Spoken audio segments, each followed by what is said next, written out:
ইরানকে সম্ভবত গাজা বানানোর চেষ্টা করছে যুক্তরাষ্ট্র এবং ইসরায়েল।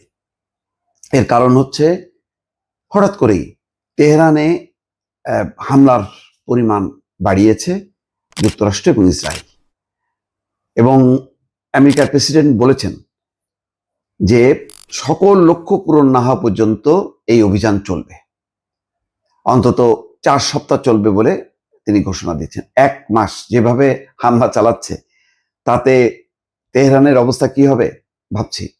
ইরানের বিরুদ্ধে ইসরায়েল এবং যুক্তরাষ্ট্রের যৌথ হামলা 4 সপ্তাহ ব্যাপী চলতে পারে বলে ডোনাল্ড ট্রাম্প নিজে ঘোষণা দিয়েছেন।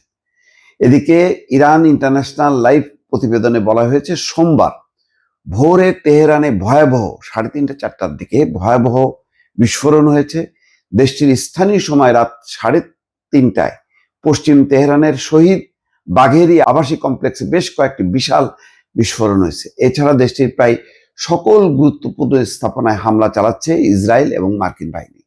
বলা হচ্ছে যে প্রায় 1000 স্থাপনায় 1000 লক্ষ্যে তারা হামলা চালিয়েছে। তেহরানের পশ্চিম এবং পূর্বের বিভিন্ন জায়গায় একের পর এক বিস্ফোরণ চলছে। এদিকে মার্কিন সেন্টকমের পক্ষ থেকে জানানো হয়েছে অভিযান শুরুর প্রথম 24 ঘন্টায় ইরানের 1000-এর বেশি লক্ষ্যবস্তুতে হামলা চালিয়েছে এই দুই দেশ যৌথ বাহিনী।